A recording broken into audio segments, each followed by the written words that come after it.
હે what's up guys, my name is Prem અને આજે હું જઈ રહ્યો છું વડોદરા અને ગાઈસ સાંજના વાગી રહ્યા છે 6 તો ગાઈસ યાર મેં વિચાર્યું કે યાર હનુમાન દાદાને દીવો કરીને જઈએ. હું આવી ગયો તો હનુમાન દાદાના મંદિરે. હનુમાન દાદાના ગાઈસ હું બિગ ફેન છું. આપડા કરતા ધરતા છે ભાઈ હનુમાન દાદા. મંદિરે દીવો કરી અને ગાઈસ હું આવી ગયો તો ઘરે.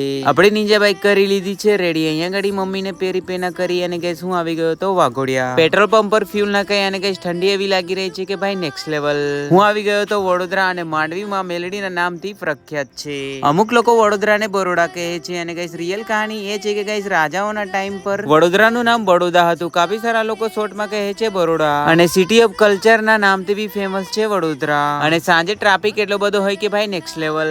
અને અમારે જવાનું જે છે અકોટા બ્રિજ વંટીને. એક ટીવા વાળો જોડેથી ઓવરટેક મારીને ગયો ભાઈ. મેં તો શોક તો થઈ ગયો. જેવું કે ગાઈસ હેવી ડ્રાઈવર. અમારે જ્યાં જવાનું હતું ત્યાં નથી ગયા અને ગાઈસ અમે લોકો બીજી જગ્યા પર જતા રહ્યા. બહુ બડી મિસઅન્ડરસ્ટેન્ડિંગ હો ગઈ રે ભાઈ.